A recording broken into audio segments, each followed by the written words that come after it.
All right, we will get underway, and if folks are able to join us as we go, we will just bring them into the room. And thanks again to everyone for joining us for today's webinar brought to you by REL Pacific. My name is Roger Fiedler, and as the communications lead for REL Pacific, I'll be serving as our MC for today's session. And in just a few moments, I'll introduce you to our two presenters today who will be sharing information and insights on two key considerations for anyone participating in a networked improvement community or other types of research practitioner partnerships. The first of those key concepts is about developing a theory of practice improvement to guide the work of your group. And the second is about the influence and importance of considering power and positioning within the partnership itself. Before we begin, just a couple of helpful hints and reminders for using Zoom for this session today. If you lose your audio, we're going to show a phone number here in just a moment that you can use to dial in. Please make note of it just in case. And no apologies, but my slide deck isn't. There we go. Thank you. So again, if you happen to lose audio during the session, please feel free to use your phone to call in and use the code there on the screen. Give you a moment to jot that down just in case that you'll end up needing it. We'll be using the chat feature on Zoom quite a bit today to respond to questions you might have for our two panelists. When you do post in the chat, please make sure to send to all panelists and attendees. That will allow us and others to see your questions and comment. Closed captions are available from the toolbar at the bottom of your screen. And if you do run into any technical questions, please tag my colleague Kanoa Ishihara in the chat, and he and Betsy Calloway, our two assistants, will help you out with those today. We'll also be doing a breakout room for some individual conversation toward the middle of the session. We'll give you some more directions on how to participate in that as we get a little further along. Please note that we are recording today's webinar, and after the webinar ends, we'll be emailing everyone a PDF copy of the slides and also providing everybody with a link to a feedback and evaluation survey. In the next week or so, we'll also email everyone a link to the recording, so please do keep an eye out for emails coming to you from REL Pacific. If you're not familiar with REL Pacific or the REL program in general, the regional educational laboratories are funded by the U.S. Department of Education's Institute of Education Sciences. And in each of their assigned regions, the 10 RELs partner and collaborate with their local school districts, state departments of education, policymakers, and other education stakeholders to help them put education research into action. The RELs conduct applied research projects and provide training and coaching sessions to educators and system leaders, all with a mission of supporting the use of evidence-based decision-making classroom practices and the use of research in ways that can help improve academic outcomes for students. And today's webinar is being hosted by REL Pacific. Now, REL Pacific serves educators and school systems that are spread across the Pacific region, including the state of Hawaii, the U.S. territories of American Samoa, Guam, and the Commonwealth of the Northern Mariana Islands, and the island nations of the Federated States of Micronesia, the Republic of the Marshall Islands, and the Republic of Palau. And our work with these school systems focuses on high priority areas that are identified by the educators in the school systems that we serve. And some of these areas that we work on are teacher effectiveness, math and literacy instruction, data-driven decision-making, and place-based and culturally responsive teaching and learning practices. Now, one of the ways that we work with our local partners on these projects is through establishing networked improvement communities. And while we know that this approach is of interest in the Pacific region, we know that it's also of high interest nationally. And we have participants today joining us not only from just the Pacific region, but also from across the United States in a variety of roles at schools, school districts, state departments, universities, and more. So thank you all for joining us, and welcome to the session today. Our presenters are Ben Cronkright and Dr. Carlos Sandoval Jr. Now, Ben is the Hawaii Partnership Lead for REL Pacific, and for the last 6 years, he has led strategic analysis and planning processes to support improved effectiveness and student learning outcomes throughout Hawaii, Guam, the Republic of Palau, and the Republic of Marshall Islands. Ben is a former federal programs manager and academic officer for the Hawaii State Charter School Commission, where he guided instructional leadership coaching activities to support continuous improvement cycles at numerous schools. So Ben, welcome. And Dr. Carlos Sandoval Jr. is an improvement specialist at West Ed, where he provides technical assistance and conducts research on a range of improvement efforts. His research focuses on the enactment of improvement efforts in education with a special attention to their connections to social justice, equity, power, and positioning. Dr. Sandoval earned his doctorate from the UC Irvine School of Education, where he led a teacher preparation network improvement community that was focused on improving teacher candidates' capacity to build on multilingual students' strengths. Thank you for joining us today, Carlos. We have 3 learning objectives or discussion points that we'll be sharing with you today, which you see on the screen here. Ben is going to start things off for us with an overview of the REL Pacific's partnership work in Hawaii. This partnership is using a network improvement community approach to its work, exploring place-based and Hawaii-based educational practices. Ben will also share information about a key step that's crucial to a NIC success, which is the establishment of a theory of practice improvement. Carlos will then share and discuss with everyone how and why the effects of power and positioning within a network improvement community can influence the goals, the interactions, and the eventual outcomes of that group's work. And with that, we will get today's session underway. So Ben, I will turn the floor over to you. Great. Well, thank you, Roger. I'm just gonna my slide to transition here. All right. So yes, it's certainly a privilege to have the opportunity here to share out on some work that I guess I should say, building on some work of Hui within Hawaii, focused on really the growth and development of place-based teaching and learning.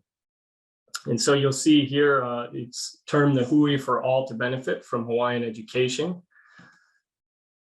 And before diving into describe, I guess, that much more about what's happened to date, wanted to provide a little bit of background context for those that are not as familiar with Hawaii's K-12 system. As you can see from the slide here, it is a system with roughly 175,000 students. It has one LEA that also serves as the SEA. It consists a system that consists of charter and traditional public schools within the Department of Education. And I think it's worth noting right up front, it's a system that certainly focuses, or I should say, highlights, emphasizes the approach to cultural-based education. And so a little bit more on that. In 2020, the Hawaii State DOE announced a strategic plan within their 2030 Promise Plan that really articulated 5 promises to students through the following themes: Hawaii, equity, empowerment, school design, and innovation.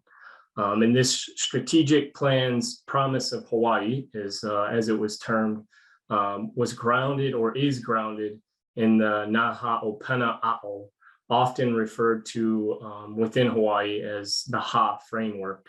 And it's important to know that this is a framework, and it seeks to empower a multilingual society that honors local and global contributions. And so to fulfill that promise, the Hawaii Department of Education promotes specific strategies that include culture-based education approaches, access to place-based learning experiences that are tied to innovation and sustainability of Hawaii's natural resources, and increased opportunities for pre-K through 12th education delivered through Hawaiian language, culture, history, and values. So I wanted to make sure just to note that up front, to give that much more context and background as I continue to share for the Hui's work to date. All right. Oops, there's a little bit of a delay in my transitions here, so forgive me.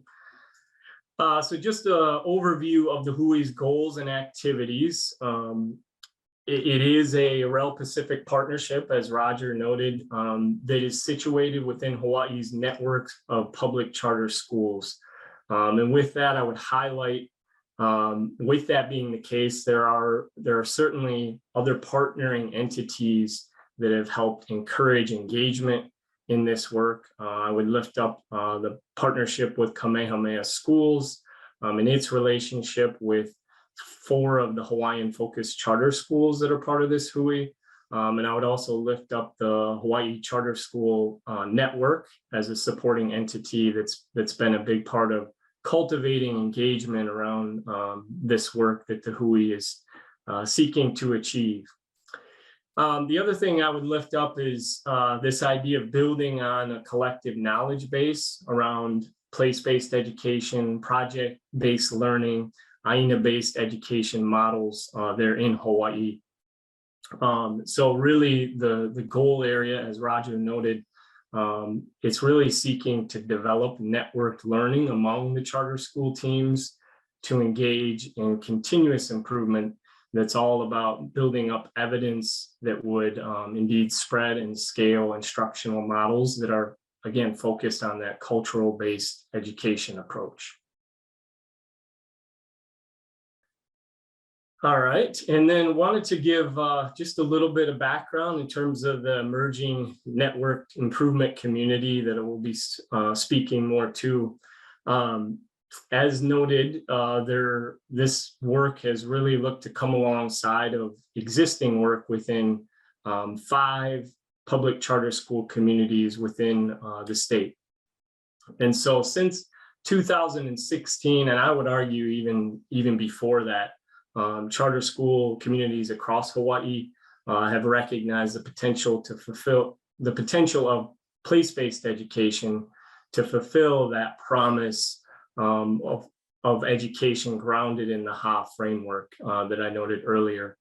And so given that PBE has long been part of many charter schools' instructional practice, there was obviously there's some excitement around being able to partner in particular with these 5 schools who have ingrained that work in their day-to-day. And so I would look up, first of all, that there are 4 Hawaiian focused charter schools that are part of this work. Those 4 being Malama Honua Public Charter School, Samuel M. Kamakau Charter School, Kanui Kapono Charter School, and Kamaile Academy. And then in addition to the Hawaiian focused charter schools, this work also includes the knowledge base from leaders and teachers at SEEK's charter school as well. So again, all 5 school communities certainly very much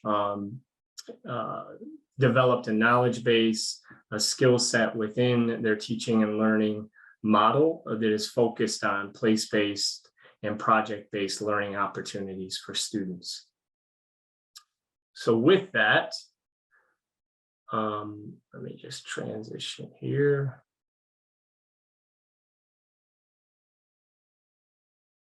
REL Pacific is currently engaging with these schools to really develop or build and sustain a NIC. And as part of that development, you can see that a key component of it is to develop a theory of practice improvement, which I'm going to speak more to in the subsequent slides here.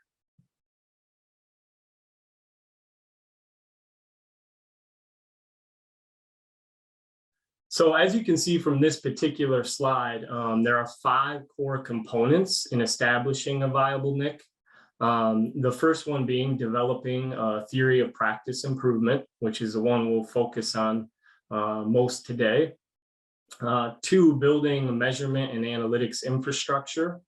3, learning and using improvement research methods. 4, leading, organizing, and operating the network. And then 5, fostering the emergence of culture, norms, and identity consistent with the NIC's aim or NIC's goal. And so the 5 teams the 5 teams from the core group of Hawaii charter school communities are currently engaged in this critical task of developing that theory of practice improvement. You can see that the slide highlights here. And so as part of that work, obviously, I would say it's part of the work as a whole for the NIC. The focal point, as you see here, is that problem of practice, defining a common problem of practice that the NIC would organize around.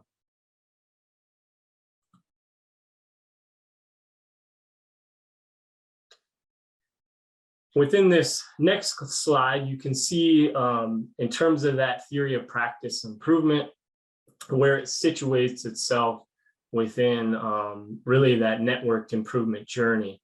And you can see that I would highlight that the development that the HUI that is organizing around place-based education, where it stands currently in its work, is again seeking to build on previous work that members at the school teams have done as it relates to some causal system analysis, to really get at clearly defining a common aim that can serve as that North Star for the NIC going forward, and obviously shape and guide in the development of that theory of practice improvement.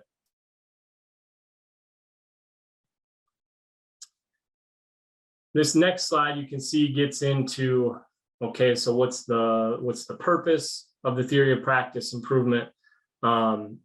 At its simplest sense, it's really used as a visual tool to help take the network from its current performance to its desired performance, obviously its desired aim or goal.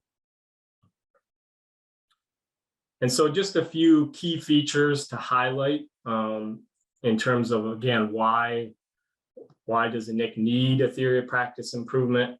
You can see from the bulleted points here, I would highlight that it provides that common vision, right?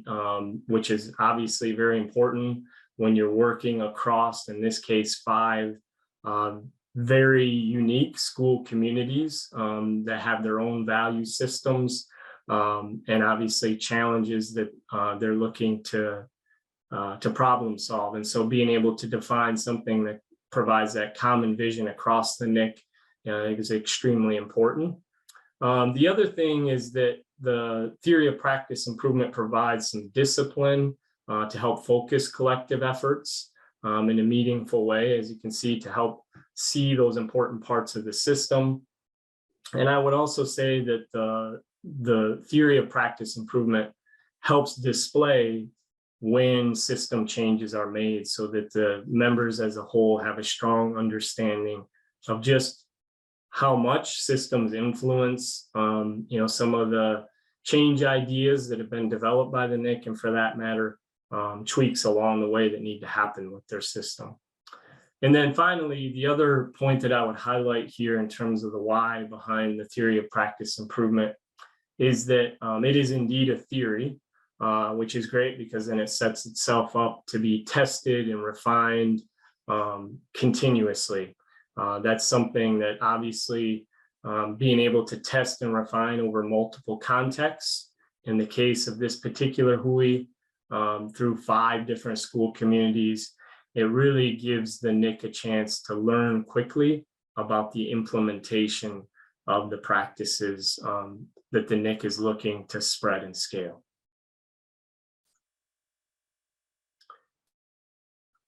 In this next slide here, I'm just going to give a very high-level overview of a driver diagram. What you see here is a driver diagram, which is a tool that can be used to display a NIC's theory of practice improvement. It is an example. It's not one that the HUI has generated to date. That is work they're currently entrenched in, but it is an example that provides a goal statement that's connected to place-based education.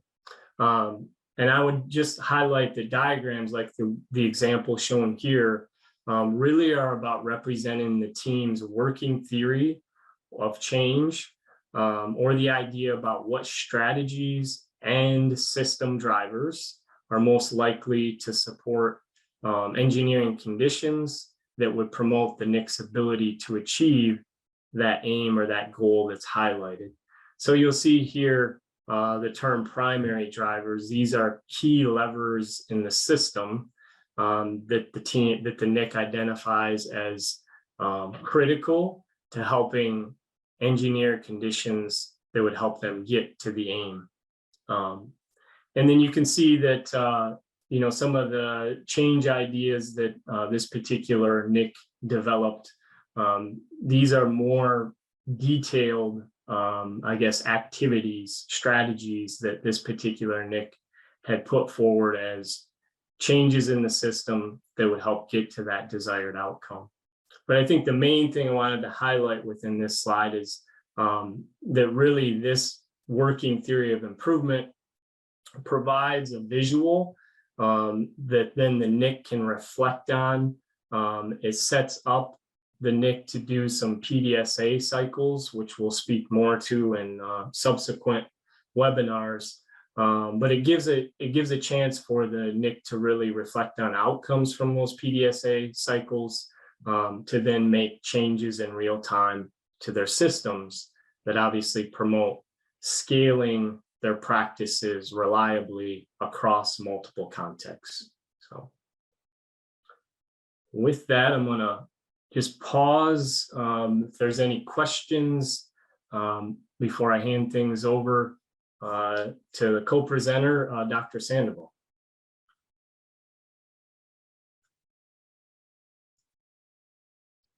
Thank you, Ben. And just a reminder, folks, if you do have a question as either Ben or Carlos are presenting, please feel free to use the chat box to post that. We'll be keeping an eye on it throughout the session, taking questions now, and we'll be taking questions again a little bit later in the session.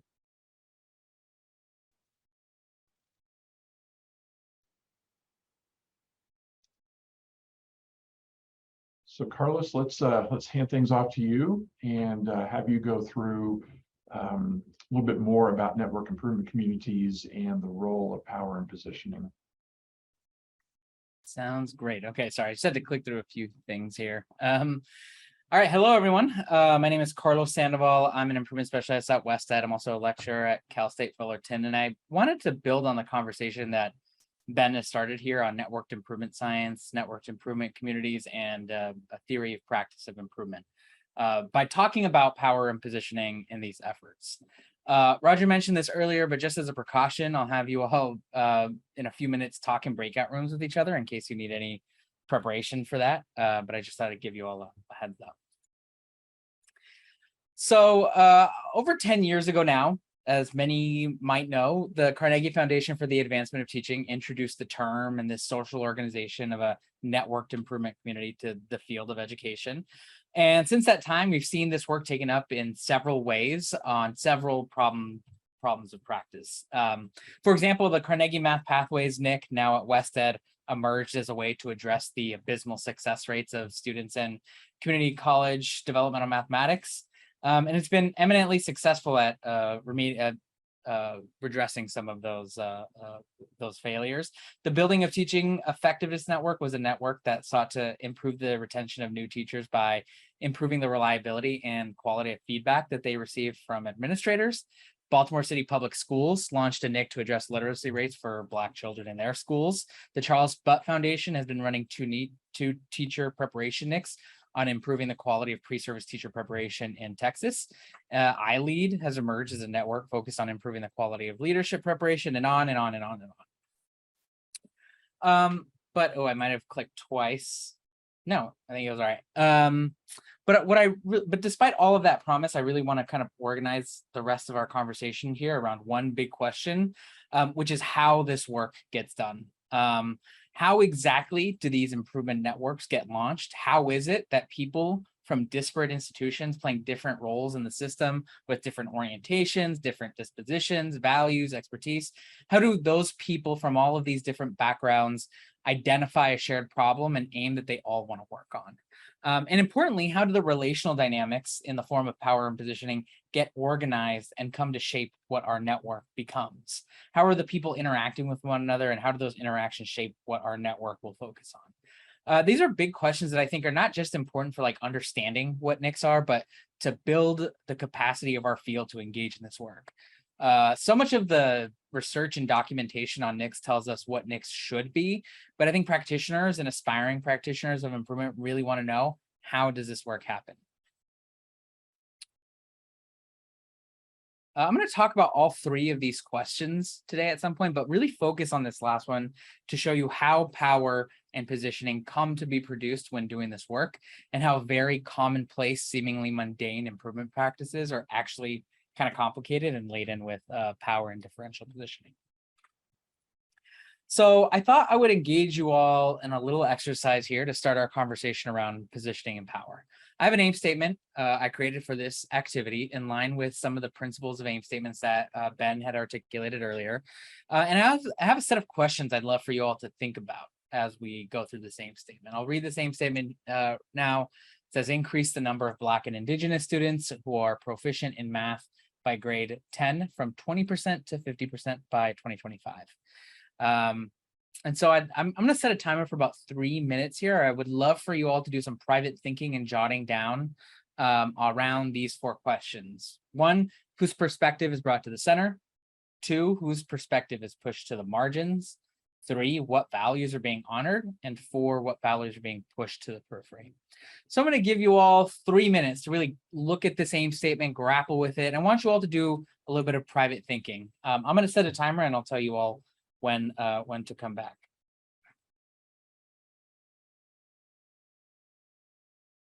All right. Hopefully that was enough time for everyone to kind of reflect and engage a little bit with this same statement. I'm going to present another one here. This one reads, increase the number of Black and Indigenous students who enjoy and have their identities affirmed in grade 10 math from 20% to 50% by 2025. Again, same questions. Whose perspective is brought to the center? Whose is pushed to the margins? What values are being honored? What values are being pushed to the periphery? I'm going to give you all 2 minutes to process these questions. After that, I'm going to send you all into breakout rooms. I'll tell you when I'll do that before we do that. But just think about the questions and then how your answers might have differed from your answers to the previous aim statement. So I'll set a timer for 2 weeks here. All right. Hopefully people had enough time to reflect on these questions. Sorry, it's not moving. There we go. Oh, actually, I'm not sure. Okay. So what we'd like you to do, now that you all have had a chance to really digest these aim statements, they might be different. Oh, I went back here. Now that you all have had a chance to digest these 2 aim statements, what we'd like you to do is we're going to send you into breakout rooms, and with other rooms, with others in your room, compare the 2 aim statements and discuss if and how your answers to the guiding questions differ. I'm going to paste the guiding questions here in the chat so you all have them before we send you out into breakout rooms. And across those 4 questions, how did your answers to those questions differ between these 2 aim statements? So we'll go off and send you into breakout rooms. We'll bring you back in 10 minutes. And we'll also make sure that we have someone there to facilitate the group and we float around. Yep. And just as a reminder, as we head into these rooms, we'll be coming back into the main room afterward to share, and Carlos has additional content and presentation to follow. Okay. Looks like folks are being plucked from their rooms, if not have been plucked already. Okay, I hope that was you all had our group certainly had some interesting conversations and interesting comments. I just want to do a quick whole group share out. I actually need to request remote control. That's good to know. Sorry about that, Kanoa.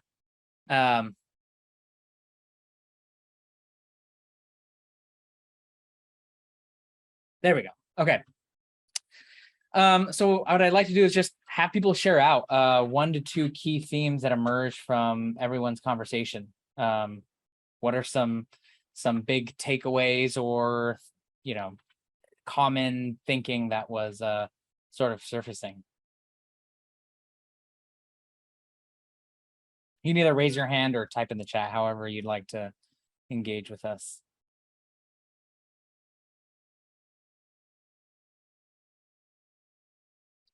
Carlos, this is Roger. I'll jump in just to share one thought from our group is that the second question around students enjoying and having their identities affirmed would prompt a conversation within the NIC around how to measure that, and if existing assessments and measurements are available, or if that's something the NIC would need to think about as it pursues that work. We also talked about how the second question invites perspective from stakeholders who maybe wouldn't be central to the perspective on the first, and that being the voice and perspective of students themselves and of family members.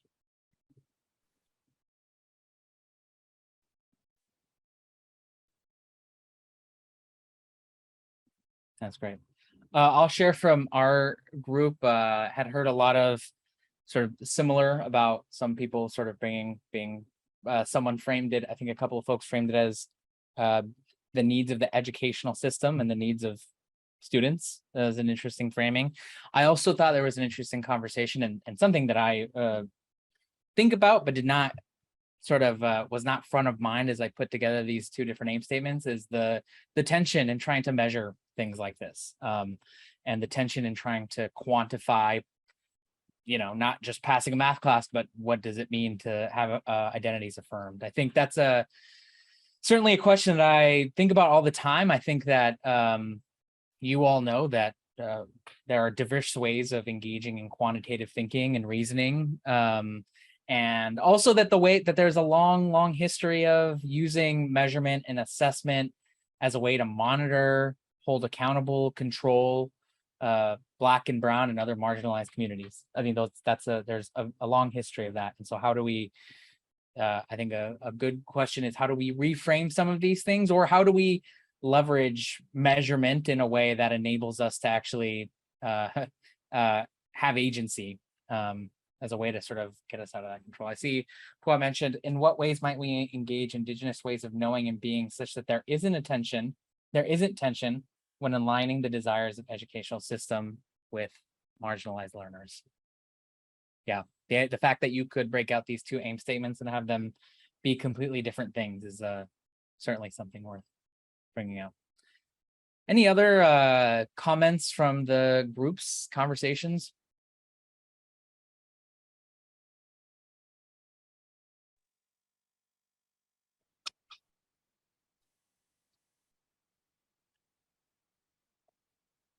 Okay. Please feel free to add to the chat at any point. I'd really appreciate it, and I love hearing everyone's thoughts about this. Okay.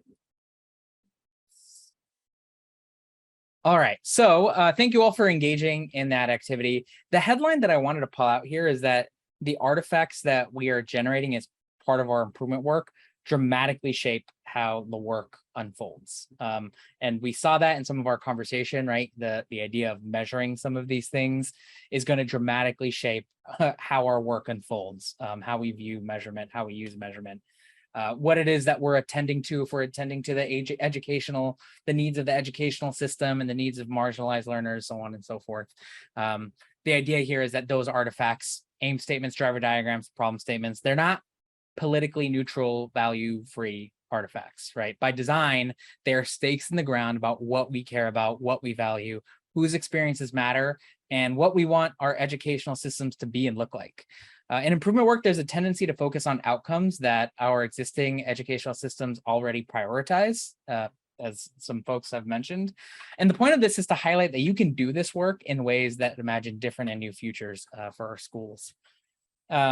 I'll say that there's nothing inherent about improvement science. There's nothing designed, built into improvement science that specifically necessarily advances equity and justice in schooling. And there's nothing inherent about improvement science that prevents us from doing work that's ultimately harmful to the well-being and the identities of the communities we serve. But that also means that there's an opportunity to enact and perform improvement science in ways that do center equity, that do center our values, and that center more just and restorative futures. I bring up these 2 points to back us into a discussion about power and positioning in networked improvement science, because how I think of power and positioning are really connected to the ways artifacts foreground and background some people's perspectives, the way that they shape how improvement work gets done, and the way that people enact and do improvement.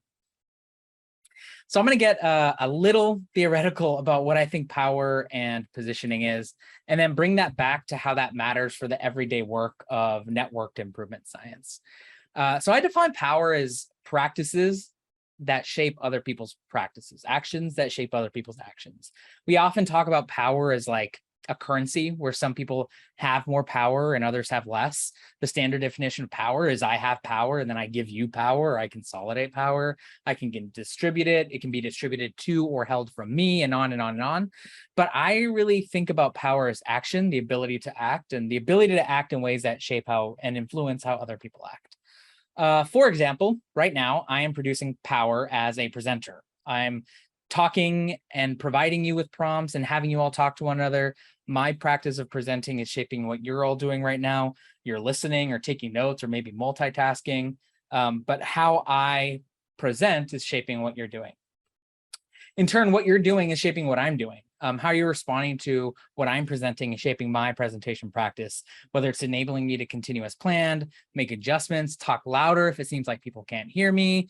But what you're doing is shaping what I'm doing also, whether that's now, here in the moment, or later on, right? I noticed our the number of participants we had went from 45 to 29 after the breakout room. And so that's going to tell me something about how I present later on, like, okay, either make some of those things explicit beforehand, right? But the idea is that you are all agentic. I think the power of thinking about power like this is that we can talk about power dynamics and imbalances without talking about marginalized communities as being helpless or having no agency.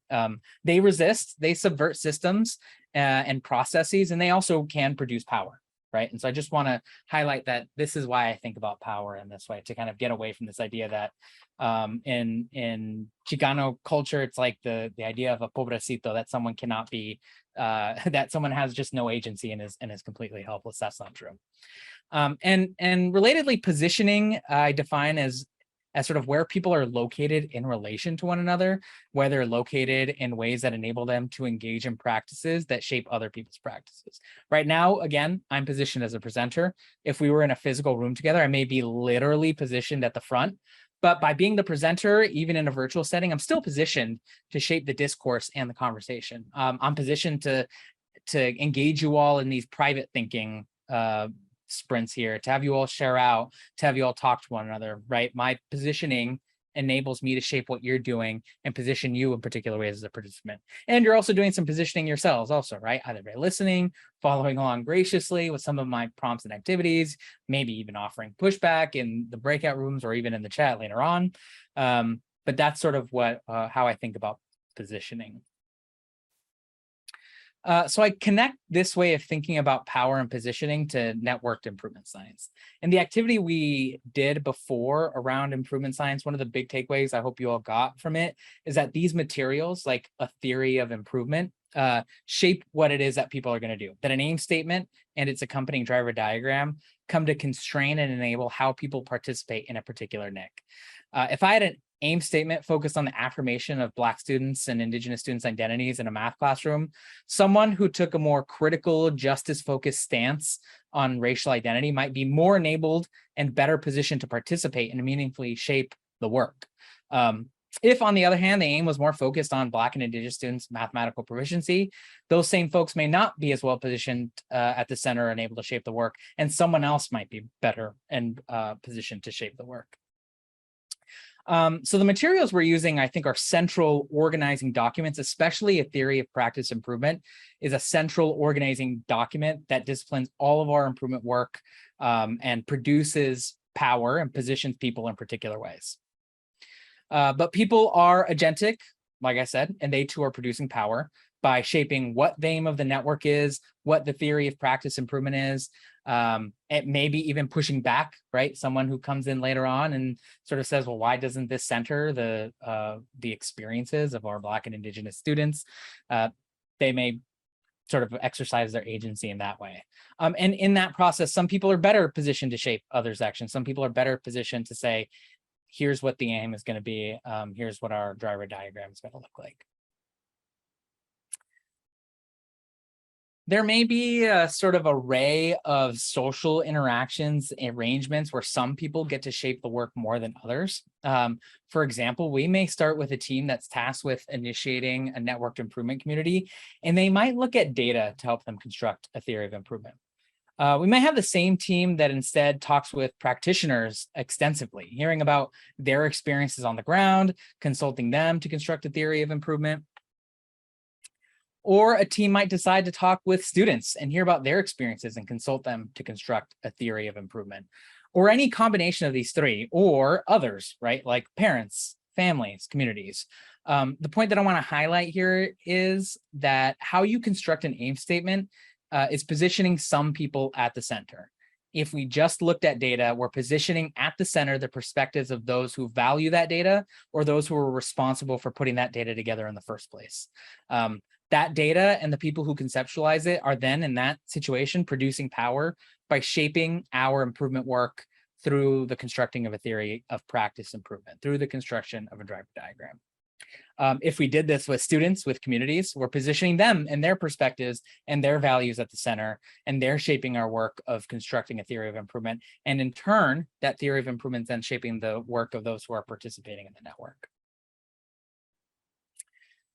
So I've just kind of given you all a lot to kind of digest and think about. And I want to pause here, give you, I say 3 minutes. Let's make 2 minutes. It seemed like that seemed to work better for folks.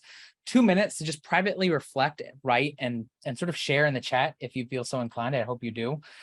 Whose perspectives and actions do you hope or want to involve to shape your and others' work? And by positioning that group to shape your work, who are you positioning maybe at the periphery? Who might be left out of helping to shape the work? These are hard questions because anytime we kind of center, we put our stake in the ground of what we care about, we're also putting a stake in the ground about what we care less about. And that does matter. So I'm going to give folks 2 minutes, just kind of process this, think about this in the chat. And hopefully we'll have some stuff for folks to share out. Okay, feel free to drop your thoughts in the chat, but I'm also going to give 10-15 seconds for people to share out. Anyone who wants to share out what they came up with, what they were thinking of. But okay, I'm going to just share your read aloud here. I'm working on a project that is trying to center the perspectives of the community served by education grants. We're limited to virtual events due to the pandemic, and this may be silencing people who aren't connected.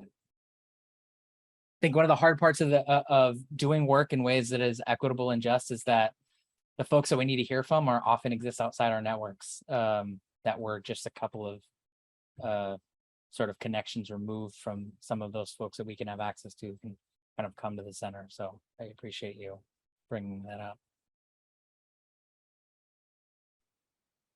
Other thoughts, other sort of wonderings about whose perspectives and actions feel like you might want to take up? Who you might be worried about leaving behind or pushing to the periphery? Kara says certain actors in the education ecosystem have tended to be positioned at the forefront, and I want to be mindful of those who may not have been well represented in the work. The key challenge here is that there isn't one student perspective or teacher's perspective or parent perspective. Absolutely true. It's certainly not a monolith. So I appreciate you sharing that also. Okay, well, thank you all. Please feel free to add some more of this thinking to the chat. Would really love to hear folks' thoughts. I'm sure everyone else would as well.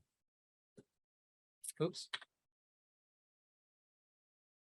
All right, so what I thought we would do is just to kind of end us here is offer some considerations for attending to power and positioning and developing a theory of improvement. The first thing here is who is at the table matters. We talk about, like, I'm sure this is a thing that has come up many times. It gets brought up in partnership work and improvement networks, but I think probably an additional thing I might add to that is how is it that they're at the table? How is it that they're involved? What good is their presence if they can't or don't get opportunities to shape the work, right? For example, I've been in improvement projects where the team invites a critical black and or brown practitioner or scholar, and they'll ask for their advice, and it's either sort of like they might come in and say, well, where's the racialized experience and nature of this particular problem? Where's the sort of racial dynamics that exist as part of this problem? And people might say things like, I'm not sure, that seems to exist outside of our locus of control here. Or they might say, oh, that's a great idea, but the driver diagram doesn't get changed. The next time that person shows up to the meeting, they see that their thinking just kind of went into a black hole. So thinking hard about how you engage those people and how they get to shape the work. The second bullet here is around facilitation and facilitation practices. How you facilitate meetings is critical. I don't think we talk enough in the improvement world about like the very granular, detailed ways that this work gets carried out. And that includes like everyday meetings where people's participation is valued, where they get positioned to have an effect on the work, and where they get to influence what other people are doing. Like, where are those opportunities in every single meeting? Thinking hard about how I facilitate those meetings is critical for how people are at the table and how they get to shape the work. And then lastly, we talked a lot about this one, but what you decide to converge on, right? Like what you settle on is going to shape how it is that people do the work, which people decide to want to come to do the work. And almost certainly it will bring some people in that you may not have interacted with before and push some people out. But the point is to acknowledge that and be honest about that before you can make the decision about what to focus on. I think oftentimes we have assumptions about, well, everyone can agree on this, when there may be some sort of tacit assumptions that need to be interrogated. And lastly, I just wanted to leave you all with some concrete facilitation strategies for attending to power and position improvement work. First and foremost, I think is being explicit about your values, or what values you'll foreground in particular projects, particularly as it pertains to equity and justice. Your values get expressed in the problem that you choose to focus on, because those problems say something about what you deem unacceptable. You also can learn your way into new values. In the teacher preparation, I led a teacher preparation networked improvement community. And we started this work by looking at some survey data of teacher candidates, and the primary one that program directors focused on was supporting English language learners. I knew nothing back then. I was like a second-year graduate student when this work started. I knew nothing about language issues. And so I came to teacher educators with this problem that teacher candidates were ill-prepared to support English language learners. And a lot of teacher educators in that network took a really critical justice-focused stance, and they tore into the problem statement because it took a deficit lens towards students who spoke languages other than English. It positioned students as not having proficiency in the English language and needing to learn English. And so they had kind of tore into this, and I had teacher educators brainstorm different ways they might reframe the problem statement, and eventually led to an aim that took a more asset-based frame. The network kind of focused on then improving on teacher candidates' capacity to build on multilingual students' strengths. So going through that process with them also helped me learn what it means to take a critical stance on language and help shape what I care about, right? They got to shape how I think about the work of improvement facilitation. Which leads me kind of the next bullet here, which is to engage in iteration with people that you want at the center of the work. It's a routine practice in improvement efforts to take particular artifacts to individual people whose insight you'd think would be valuable. When I led the initiation of our teacher preparation, Nick, I constructed an aim statement around improving candidates' capacity to build on multilingual strengths and a driver diagram. I built one of those, and I took them to teacher educators to get their input. Rather than sort of waiting on the next like monthly meeting, I would sort of say, okay, that meeting's coming up in October. I'd love to get your insight on this. That's coming up in 2 weeks. Please tell me what you think, and then I'm going to take another stab at revising it. And that enabled me to construct another more refined iteration of the driver diagram. And I knew who I wanted to talk to because, and this relates to the third bullet part, I reached out to people who were initially skeptics and critics, people who criticized the problem that we came in with. That move to set up individual feedback meetings where they were really checking my thinking on what I was hearing, it turned those really highly skeptical people into champions of the work. They became the people who are driving it and who said this work needs to continue and advocated for it on the ground in their teacher preparation programs. I think sometimes people think that maybe critical folks are maybe just too misaligned with network goals and values, or, maybe sort of are at the periphery in terms of mainstream ways of thinking about these things. But I don't think that has to be true when we think about constructing our improvement work. And then lastly, I think one core move that I and others engage in, so I'm actually writing a paper on this, so it's kind of funny that I'm talking about it here, is being deliberate about how you do the work of what we call synthesizing. If you've seen good facilitation of teams before, or even done good facilitation of teams, you'll notice that there's like a bit of a rhythm to the work, where there might be a lot of brainstorming around a particular problem, and then some organizing of that brainstorming, creating some visualizations, sharing that back to people, making some more revisions after they give you feedback. That routine is a pretty core, common routine in improvement work, and doing that can enable people to participate in a range of ways.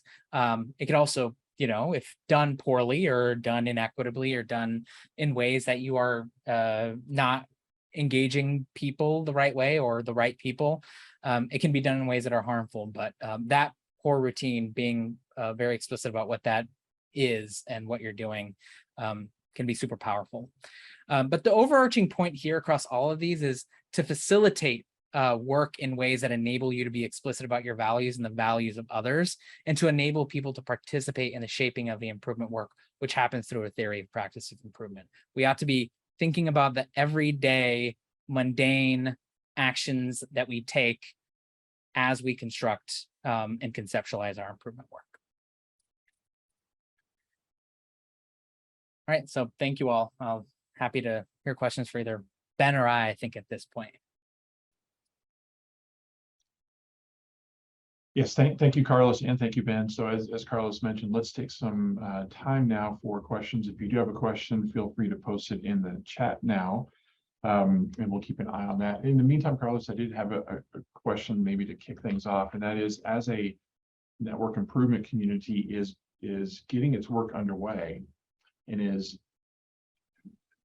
their thinking, as their values, as their perspectives might evolve during that process, is it okay to bring new people into the NIC to provide more involvement, more perspective? In other words, does the component group of the NIC have to remain stable in order for the work to progress, or can you bring in new members as the work evolves? Yeah, I think you can absolutely bring in new members as the work evolves, and I think there's a rhythm in improvement work of sort of, you're constantly doing some sort of divergence or convergence. You have a problem, you get a lot of divergent thinking about how that problem manifests, and then you got to figure out, okay, where is a specific component of that problem that we're focusing on? And then you do the same thing for an aim statement, like, okay, here, what generally outcomes do we want to care about? What are all the different things that we can do that? And then you want to converge on a single aim statement. It's those moments of convergence that are opportunities to say, hey, here's an opportunity. Like if this is going in a direction that you don't quite feel like you are invested in, here's an opportunity for you to step out, or and also say, hey, this is our aim statement now. Who else wants to come in? Like in the teacher preparation network, once we said, okay, our aim statement is going to be around building the capacity of our teacher candidates to build on multilingual student strengths, people who took more critical language stances across the University of California system started coming and saying, I want to be part of that work. And then a couple of other people, they tended to be a small minority. A couple of other people said, oh, I've got other things that are more aligned with how what like my values or what I care about or what have you. So yes, dynamic. Yeah.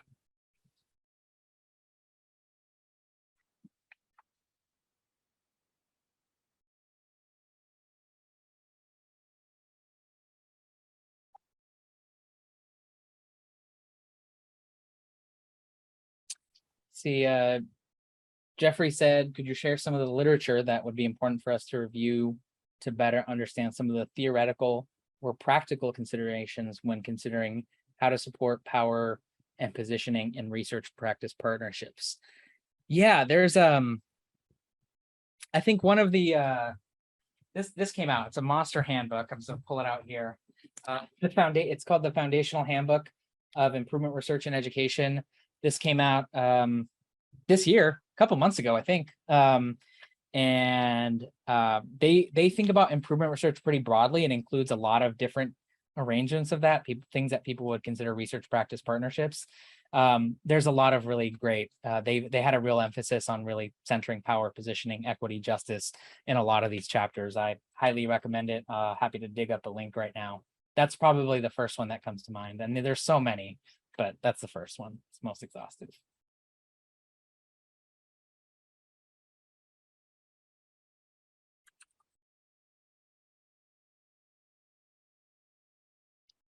And Ben and Carlos, there's a question that John posted about how do you validate a theory or practice as you get underway? Ben, I want to make sure you get a chance to answer some of these. Sure, I'll chime in here, and I guess I would for this particular question just reiterate that the notion of the theory of practice improvement is indeed a working theory for quite some time, meaning that it's set up in a way where it can be tested and refined over multiple contexts. So in terms of validating, I think perhaps less about validating and more about being able to develop a working theory of improvement that is able to spread and scale practices, strategies. In some cases, I've seen NICs that will take a particular program, kind of dissect that program, make that their working theory of practice improvement.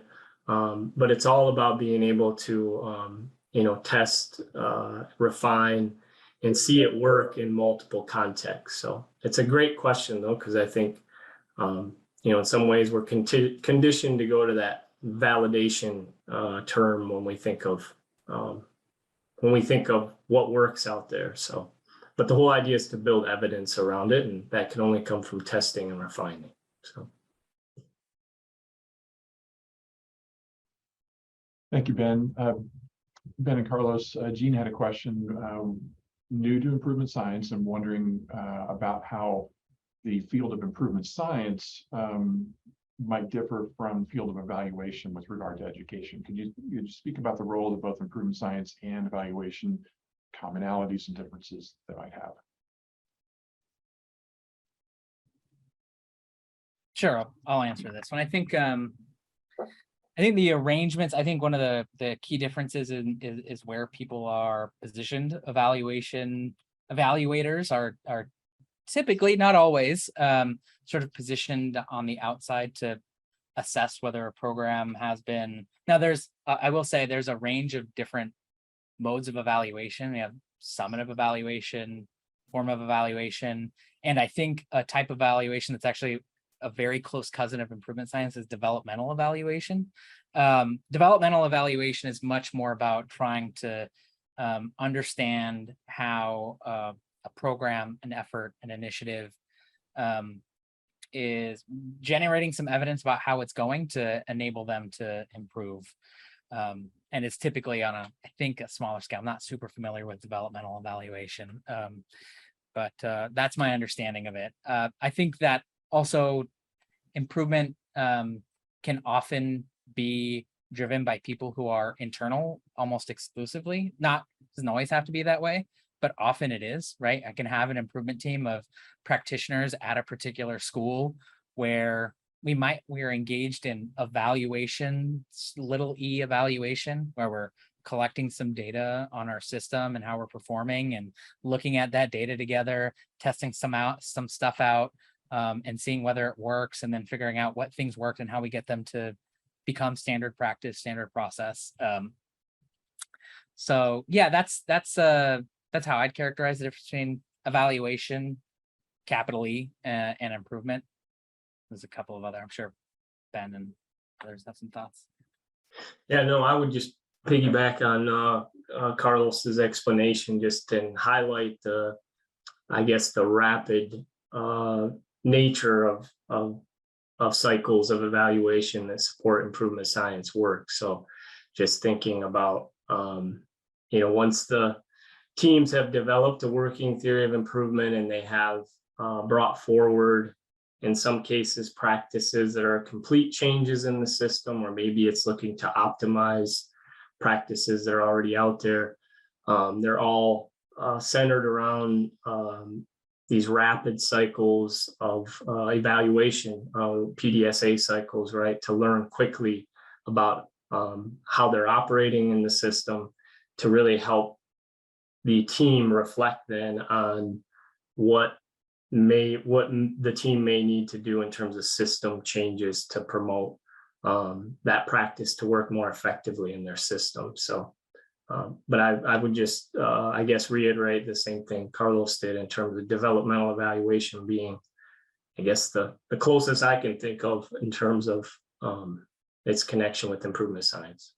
Yeah, and I see that some of Michael Patton's work, that's the first person that comes to mind when I think of developmental evaluation. So it's a good resource to, I think there's a lot of overlap between developmental evaluation specifically and improvement science.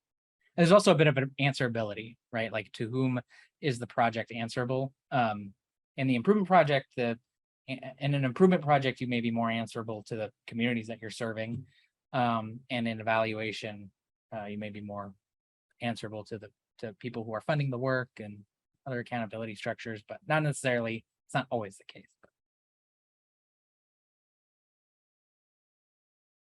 Great, thank you, Carlos. Thank you, Ben. We're just about out of time. So if you do have additional questions, I'm going to show Ben and Carlos's contact information in just a moment. You can feel free to get in touch with them directly. But as we begin to draw today's session to a close, we would like to ask you to take a minute or two to provide us some feedback on today's webinar. So we're posting a link in the chat to our short feedback survey. It's just a couple of questions long, but we do use the results from these feedback surveys to help us improve on our webinars for future topics that REL Pacific will be hosting webinars on coming up later this year and into next year.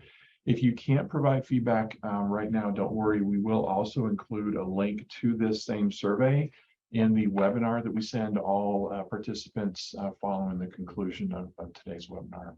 So speaking of that, please do keep an eye out on your email for an incoming email from REL Pacific at McREL.org.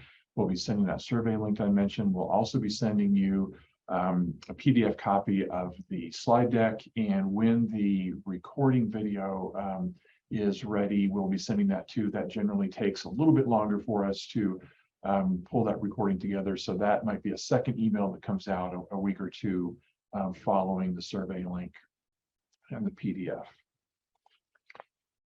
As I mentioned, here's the contact information for Carlos and Ben. So if you think of questions later that you would like to send to the two of them to ask a little more information, whether it's about the partnership work in Hawaii or the network improvement community, a theory of practice, or about the role of power and positioning and maybe strategies to help you attend to those in your own network improvement community, please feel free to reach out to either or both of them. You can jot down their email information here or look for it in the PDF that we send out to everybody. And with that, we will draw today's session to a close. We wish to thank you all for joining us and have a wonderful rest of your day.